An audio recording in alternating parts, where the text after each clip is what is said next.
foundation of living wholeheartedly for God is faithful obedience to his commands. Hello, YouTube. Greetings Salutations. and microphone troubles. They didn't need to know that. You just spilled all our secrets. If they listened last week, they already know. You Or ought the to last couple of know. weeks. Oh no. What happened here? It went black. Sorry, YouTube. It started a countdown and then it stopped. Some may say it was the final countdown. Boy, we're very 80s today. Well, I'm not sad about that. I was just please hold, YouTube. Sorry. I was Jeez. just listening to news about Russian aggression, so that feels kind of 80s as well. Russian aggression was my nickname in high school.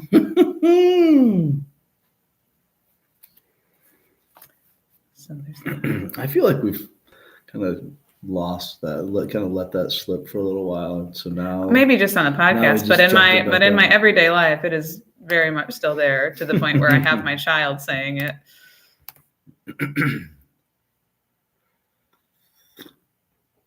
yeah, we do. We still throw that around the house sometimes. Mhm.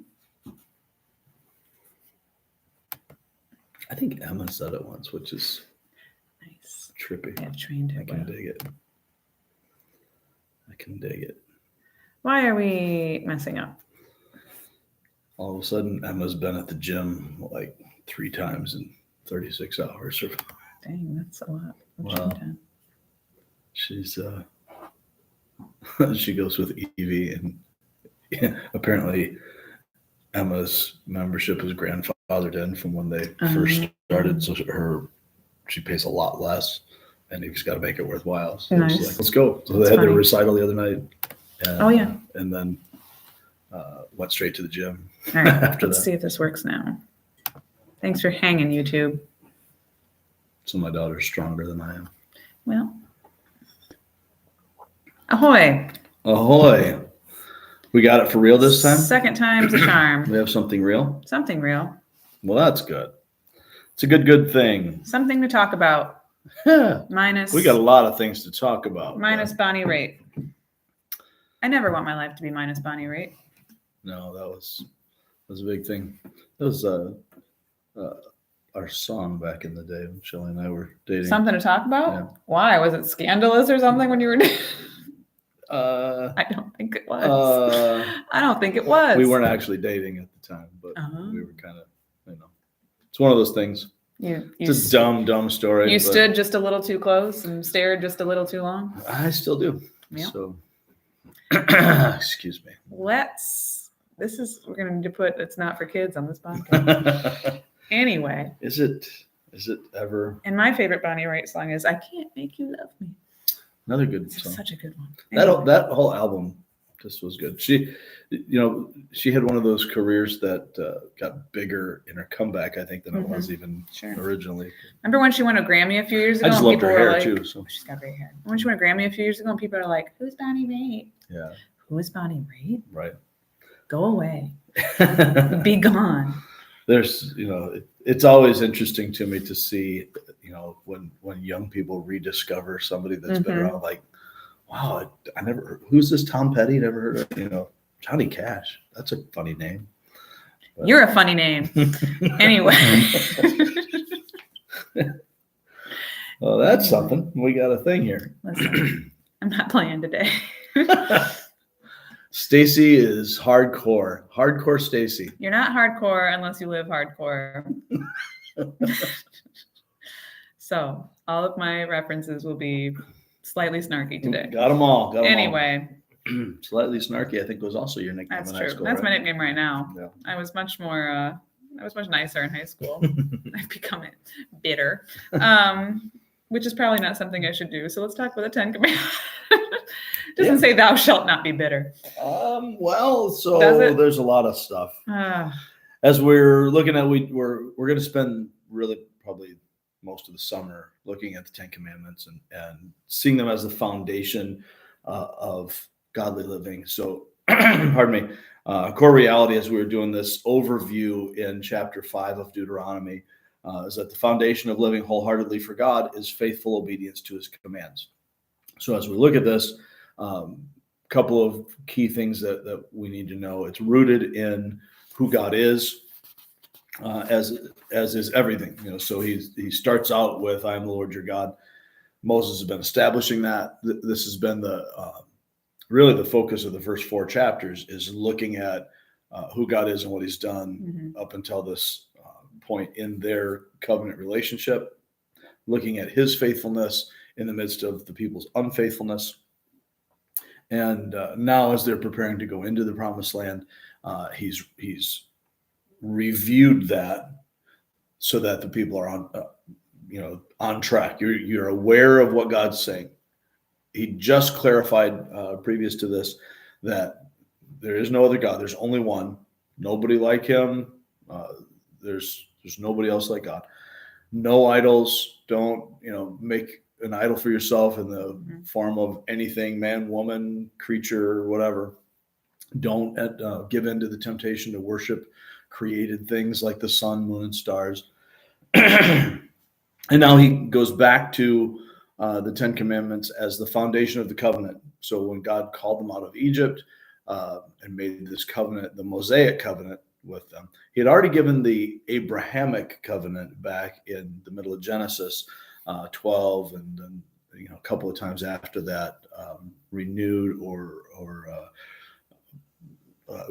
emphasized the covenant that he made with Abraham, that he would make from him a great nation, that he would bless all nations through his seed, and so on, and we give him land and posterity and prosperity. He does these things. Abraham did not get to see the final fulfillment of that promise, as the Old Testament saints didn't, because it's fulfilled in Christ. So it's all pointing forward to that. After spending 4 centuries in Egypt, most of which was slavery, God delivers his people out of Egypt by his own mighty hand. They didn't have a revolution where they took up the sword and fought their way out. God delivered them with miraculous signs. Wasn't a Les Mis situation. No, not like that. Good movie, but not like that. So as God delivers them from Egypt, he forms I would call it perhaps a subordinate clause to the covenant. So they're still under the Abrahamic covenant, but now he makes this Mosaic covenant that he would be with them, be their God, and they would be his people. They would keep these laws that he gives to them. And so in laying that out in Exodus 20 and following, he gives more details of the law, but the 10 Commandments are really the foundation of that covenant. So then we see in Leviticus, he gives instructions about how they are to handle worship. There, a variety of laws that go along with that, how their lives are to be worship. And so they're to be set apart, to be holy, as a reflection of God's own holiness. We see in the book of Numbers that he's then had them leave Mount Sinai or Mount Horeb, as they're 2 names for the same place. They leave there. It's 11 days from there to where they are now in the promised land. They get there. They see God's great promises right in front of their eyes, and they're like, nope, too hard. We're going to go back. We were better off on our own. So they would go back to their old life and all that. And because of their stiff-necked hard-heartedness, the Lord sentenced them, if you will, to that generation to wander in the wilderness for 40 years until that entire generation had passed. And now all that has happened, and he's fulfilling his promise in the Mosaic covenant to this new generation. Same people, same Israel, new generation. So he fulfills his covenant, but as they're coming into this now in Deuteronomy, he's reminding them, he's having Moses remind them that God's covenant with them has requirements, that which is endemic to relationships in general. We know that, and on Sunday, I probably spent too much time on it. We understand it. Even we have just trampled all over the concept of marriage. I was just listening to a piece on marriage and divorce and the impact on society and children and so on from Breakpoint this morning from the Colson Center. And so much research on it, but it's not just that divorce is bad, it's that we as a society have created this ambitious agenda of promoting anti-family things. Sure, There's divorce is seen as a good thing, as a gift, as the only answer to true liberation for women, and so on and so forth. And none of this makes any sense on any level except for the rebellion against the created order. So anyhow, as we know from relationships, when you get married, you have expectations of your mate. There are certain things that they are not to do and certain things that they should do. And everybody gets that, even if you're dating, if you're not married, there's still, if you date somebody, there are certain things that are expected and not expected. So covenants are an amplification of that. So a marriage covenant, a covenant with God, treaties, even something like treaties between nations, there are expectations. I do my part, you do your part. Mm-hmm. And so this is not the cause of the relationship, right? So I didn't marry my wife because of the vows we took. Right. I chose that relationship. She chose that relationship. And then we took the vows. Right. And then living out the vows doesn't cause us to be married, but it is part and parcel of that. Right. It goes together. In the same way, in their covenant with God, the Ten Commandments, or all of the law, the Ten Commandments are sort of an encapsulation of the law. And so the rest of Deuteronomy is an exposition of that. But it's an exposition of that and an application. So now you're looking at what does the covenant law that tells us how we are to live like God, how does that fit when we're dealing with these specific situations? Mm-hmm. So we'll be seeing that throughout Deuteronomy, because the call for us as God's people, the call for Israel in that time, and the call for the church today is to live wholeheartedly for God in every area of life. It's not like you can separate your religious life and your everyday life. Mm-hmm. It's a whole life, real life situation that we're dealing with.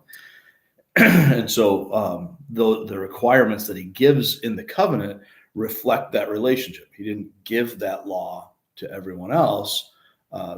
Right is still right. We've talked about this the last couple of weeks. Sin is still sin before the law is given. But the gift of the law is the instruction, the tutelage that the father gives to his children. Just like I don't have rules in my house that apply to everybody out there in the street. It's still right or wrong, period. But you're not my kid. And so the Ten Commandments are a reflection of that. I was thinking about this as I saw my cousin, she won't watch this, but she made a post on Facebook, and the first thing she said, what was it about? I think it might have been about Pride Month or something. Mm-hmm. And she said, the first thing she said was, God loves everyone unconditionally. And I said, We do like to say that a lot. And that's the thing. I think a lot of people like to throw that around. Yeah. And then I was thinking about the Ten Commandments and going through this, and I'm like, it's kind of a slippery slope to think about that way. Right. And we don't like to think that God has conditions. And we don't actually mean it when we say it. As far as it's kind of like free will. So we don't think it through, because we can't logically mean in any rational sense absolute free will. Mm-hmm. Because if you have absolute free will and I have absolute free will, then what happens when that's akin to sovereignty, right? It's not the same, but it's akin to. So if you have the freedom to do whatever you want, and I use my free will to impose upon your free will, Right. I've just taken away your free I will. saw an So you interview don't today. have absolute free Right. I will. saw an interview the other day. This guy was interviewing this lady in the street, and she was so irate. And she said, I truly believe we all should just be able to do whatever we want. And the guy's like, do you realize like what that would cost? Right. It's like, Well, mass chaos. Yeah, R.C. Sproul used to always say, when people would say, well, so how can I explain sin to somebody? How can I convince someone of sin? He said, take their wallet. We all love that, do whatever you want, Right. anarchy kind of thing, as long as it's what I Right. think is good, Right. right? Right. So we should all just do the right thing. Okay, who defines the right thing? Right. Well, of course I do, Right. whatever I decide. Right. And so in the same way, when we talk about unconditional love, it's a confusing term because for the most we have this idea in our minds that love is just a happy, flowery thing, right? With it's all this feelings, and so we think of like hippie animation type deal, and that can't function that way. So love without expectations is really apathy as Right. much as anything. You can't have love without passion, and passion by its nature evokes expectations. Right. It has to be that. So with your child, you have what we might call an unconditional love for your son. Right. Right. Of course, he's your son. Would I still love my Nothing's son? going to change that. Right. Like if my son murdered somebody, would I still love him? But you have a pretty Yes. strong expectation Right. that he will not do that. Right. There are certain things that if I love someone, I must expect Right. the best from them. Right. And in fact, I would go so far, and as soon as I say this, somebody's going to be upset. But I would go so far to say love must demand things. Otherwise, it's not love. Right. I can't say I love my wife and then say, well, but if you cheat on me, it's really no big deal. You just do whatever you want. You can come and go as you please. It's whatever. I am harming her in that process. And we do that same kind of a thing. Since we're talking about Pride Month, we're not talking about Pride Month, but it is Pride Month, and that just came up. And we are specifically not talking about Pride Month as a podcast. We don't talk about that. Do we have a song about that? No, probably not. But as we Canceled. talk about that, as we there's flags everywhere in our town right now. It's a big deal. The lie, the narrative that we've been sold is that love supports all my choices. Love is love, which is garbage on the face of it, but that if you love me, you must support all of my choices, all of my decisions. That has never been true in any context, at any time, anywhere in the world, in history. It can't be. I cannot support, is it love then if, I see my child playing with a razor blade and they really want to play with that razor blade because it's shiny. Gonna make Look them how happy, cool right. it is. And I say, okay, go ahead, because I love you. That's not love. That's stupidity. And no love does that. No love lies to people to cause them harm. And that's my big problem with Pride Month. It was one of two. The biggest problem is you're giving God the finger with all this, and that's my biggest problem. But the other problem is you're actually lying to the people you say that you love. You're causing them harm when you are promoting and supporting things that are actually bad for them. When someone is putting themselves in a position, if I see someone committing a crime and I know that they're going to be arrested, go to jail for the rest of their life, and I don't say, hey, when you do that, there are consequences to that. This is bad for you. I know you see this opportunity to rob a bank and get. I always say rob a bank. I don't know why. I should say rob a train because I watch a lot of westerns. But People are doing a lot less of both than they used to. Yeah, noted on trains. But you see somebody robbing a bank, and I know that seems like an opportunity to you, but this is a bad thing. Everything from this is going to turn out wrong. And if I have the opportunity to stop you and I don't stop you, it's not just that I've failed to do my civic duty. I've failed to do my duty to you as a friend or a loved one because I have not kept you from making self-harm decisions. Right. And when we endorse sin, then that's what we're doing. Well, I think we can look at the commandments that way too. Mhm. They're all, let's be honest. Some of these commandments on the surface, no matter who you are, seem easier to follow than others. Sure. Like most people aren't going to go murder somebody. Most people aren't going to, whatever. But then you get into things like, coveting or whatever. And those are a little harder. Yeah. And, but without them in place, it equates to self-harm. You're only hurting yourself. That's right. So that shows, if that doesn't show God's love, I don't know what does. Well, and that's one of the big points that we see clarified explicitly in the New Testament. Jesus points out in the Sermon on the Mount, look, this isn't just about the murder with your hands. It's the murder with your heart. Right. There's all kinds of different things that, adultery is adultery, right? Clear. But you're committing that sin internally, even if you're not externally, when you have lustful thoughts that you give into. Paul points out that all who sin and don't have the law die without the law because of sin. Those who have the law, now you have a clear picture of that sin. So now your sin, you're dying from sin either way. Right. But now it's a transgression. Now you're actually breaking a command as opposed to just living in the death life. Right. So when Rob Nash was here and we were talking about his book, one thing that struck me in the book was how we can trust literally everything God says because he proves over and over again that he keeps his promises. So to me, you can kind of, this is the flipping back and forth thing. When God says that he has plans to prosper you and not harm you, but he also has these rules in place, then you can say, oh, well, these rules are to prosper me and not harm me. Right. So, and that's, I think maybe people who say God loves everybody unconditionally, that might think that's harsh, but that's pretty clear, I think. Yeah.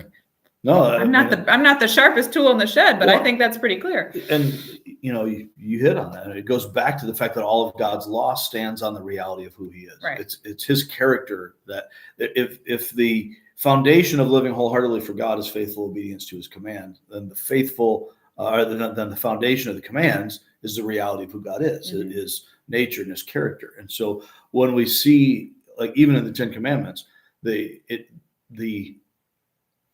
some folks would include it in the first command. I think it's rightly understood to be the preamble to everything. When he says, I am the Lord your God who brought you out of Egypt, out of the land of slavery. That's the reason for the covenant. That's the reason all of this makes sense. I am God. Therefore, this is how you live. And then he goes into the first four commands, which are all about how we interact with God, our relationship with God. And then the latter six commands are about our relationship with others in this world. And so when we look at the first four, you'll have no gods before me, right? And we'll get into that this next week. But the idea here is there's only me. I'm God. When I was a kid at this church, there was a group called Adventure Club. Yeah. And it was every Wednesday night. And we learned a song about the 10 We did that at our church too. Yeah. At that same time. There was a song about the 10 Commandments, and that's how I learned the 10 Commandments. And I just remember number 1, we've just begun. God should be first in your life. Awesome. So yeah, each one, but it breaks it down for kids, but it's breaks it down for adults too. That's good. I mean, because when we're kids, we can memorize things a lot easier than we can especially when they're in song form. Everything's better in song form. So it starts out with no other gods before me, or beside me. And then no graven images for worship. You're not to make idols for the purpose of worship. And as the song goes, number 2 is the idol rule. Those graven images aren't nice. And again, we'll get into those specifics next week as we go through these. But the third one, not to misuse God's name or take it in vain. This is really. It's an extension of the first two. So you're talking about the nature and character of God as the root of this. And then keeping the Sabbath, observing the Sabbath, keeping it holy. George has friends. George has friends. Sounds like a show. Hallelujah. But his friends, I'll hear them all the time. Are they all 80 at least? No, They're actually kids. they're actually children. Oh, We got my mom a new hose, and it's got the sprayer nozzle, different settings. And he was helping me set it up the other day, and he was looking, and one of the settings was bucket filler, and I turned it on, and he goes, filler. I know, but he goes, I turned it on, and it was a bucket filler if I ever saw one. Like, who are you? Anyway, a lot of his friends. He is who he is raised to be. And a lot of his friends will say, "Oh my God," all the time. Just, because it's second nature to them. That's what they're saying. Right, yeah. And there have been several times where I've overheard this, and I've heard George saying, "Don't say that." And they're like, "Why not?" And you're excited as a mom. I am. And he goes, "Because it's throwing God's name on the ground." I'm like, well said, brother. But it's part of our handle culture. that better than a lot of adults. But it's part of our culture. People say things like that just so flippantly that they're not thinking they're doing anything wrong. And yeah, it's just become a cultural, I don't want to say a slang term, but I guess kind of it is. Just it's interesting to see how that dynamic has shifted, because when I was a kid, you didn't ever hear that misuse of God's name, and for those who are saying, "Oh, you're misinterpreting the command," we'll get to that when we get to that command. But everything here is something. You didn't hear that in any kids. I actually quoted you on that. I know, my mom told me that. She goes, "What does that mean?" So you didn't hear that in kids programs. You didn't hear it in commercials. Right. You seldom heard it in like regular adult programs. Right. Now you hear it in kids shows. Now it's kids shows, commercials all the time. Just swearing in general. Commercials that we're a more crass society, and what's even sadder to me than the crassness, it's bothersome to me that R-rated words are now used in commercials, and they're dubbed out so you don't actually hear somebody say it, but they're emphasized. It's part. It's the point of the commercial with it in a number of settings. I just saw one for I think it was a cell phone company that was doing. I don't remember. Anyway, so we've just amplified crassness in our society, but we've also become more profane. So it's not just that we're base and coarse and foul. We are overwhelmingly so in ways that I never imagined. Even raising my kids, and I grew up in the 70s and 80s, totally wholesome time, right, in the sexual revolution and so on. I raised my kids in the 90s and the early 2000s. Well, I'm still raising. I was almost done. So she's almost done. From the 90s till now, the timer's about to go off. She's almost fully cooked. Right. Stick a toothpick in her. But she probably would yell if I did that. But I may try that when I go. Anyhow, it's not like, as much as we can look back with this nostalgia saying, "Oh, what a great time it was." It's not like the 90s were there'll be no 90s slander here. Pure and wholesome time, right? This is when NYPD Blue came out and changed television, all these different kinds of things. We were always pushing the envelope. Sex and the City came out in the 90s. Sex and the City, Friends, which was a horrifically immoral show. But the thing was, maybe not Friends, but things like Sex and the City and NYPD, they were considered like extremely edgy and whatever. And now, Sex and the City was cable. Right. NYPD Blue was network stuff. But like now now they'd be considered like. You did that in the later time slot of prime time. So it was prime time. You didn't do those things at the 7 o'clock, 8 o'clock. Right. It was at least 9 o'clock and usually 10 o'clock for the racier stuff. And we don't care about that. But it's not just that we're more vile. It's that we're more profane. It's that we throw God's name in the same bucket on the same floor, as George would say, with the F word and bodily function words, all these different things. I didn't mean to stick on that for so long, but I think that's one of those ones that we'll get a week to be able to look at that coming up. But I just think that's one of those ones that, like I said, a lot of people aren't going to go out and murder somebody, but a lot of people are going to do that. well, and it does emphasize the point that we're making here, that this all stands or falls on God's character, Mhm. right? So everything stands on the reality of who he is.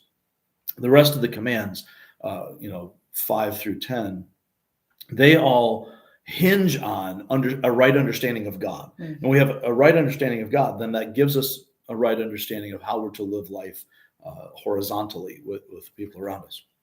And so when we look at those things, just the debasing of God's name, we just have a small view of God, even in the church. That's one of the things that's really, in the last probably 10 years, probably more so than when we first started Real Life. I think in the last 10 years, it's really become clear to me that across the board in evangelical world, we have too small a view of God. Mm. And the 10 Commandments start with this platform of the first 4 saying, you need to elevate your view of God. We need to understand who he is. He is other. He is holy. He is beyond. And the greatness of God is, and his purity, his perfection, his character. This is the heartbeat of everything. And because of that, this is how you live in your life. So it helps us to understand that a proper love for God leads to a practical love for others. So then you see in the 5th command about honoring your father and mother, when you see that, it's in a sense, it's a bridge.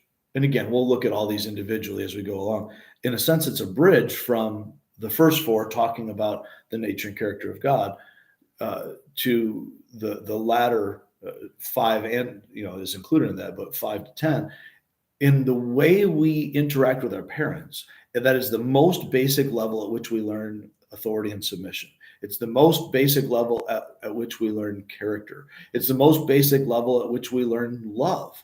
And so when we don't learn at a young age to honor mother and father in such a way that continues into old age as we honor our mother and father, then we're not rightly understanding God. And it makes it virtually impossible in a society where parents are not honored and respected and loved, for us to have true honor, respect, and love for others.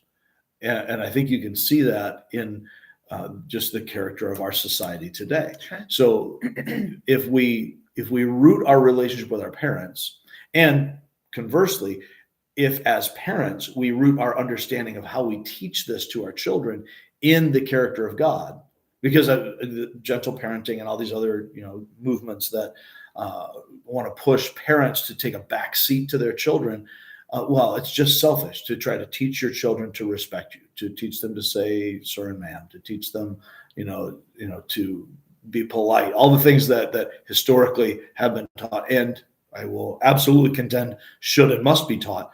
To discipline your child, to insist that they show you respect. That's seen as selfish. This is just your ego. That's not what this is at all. Right. It's rooted in God's character. And if I don't teach them that, then they aren't going to have a right understanding of God. This is also the biggest part, and we'll be able to talk about it more later, but because we're at the end of our time. But this is the biggest factor for me in the failure of families in general, the failure of marriages, the fatherlessness epidemic that we have seen now for decades. It's for the last 50 years, it's been continually increasing, and one of the biggest losses, I would contend the biggest issue with this is, by God's design, the father and the husband is to be the reflection, the picture of God within the family for his wife and for his children. And if the husband and the father isn't doing that job, isn't doing it rightly, isn't present, then all of that teaches false things about God. Right. Which then leads to, as we know from sociological research, it leads to what you would expect if the latter part of the 10 Commandments hinges on the first part. If the father's not there to teach and to model right living as a reflection of God, then the children of those relationships end up in riskier behaviors, higher rate of arrest and incarceration. The relationships end up askew.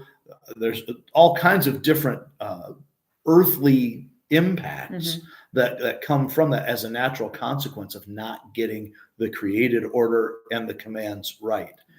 But keeping the 10 commandments without having a heart for God is never going to make us right. We have to be in the covenant relationship with him to come to him on his terms, to receive the gift of grace that he offers. Or all the law keeping in the world is just empty religion, dead orthodoxy. And we need to recognize that Christ is the only one who perfectly fulfills the law. And he took on our sin in our place so that we can be credited with his righteousness. And then because of that, the kindness of God to us that draws us into relationship, now the right response to God's mercy is to live for him wholeheartedly. Okay. We'll stop there for today, but as Rich mentioned a couple times, we're going to dive deeper into all of these as we go on the next several weeks.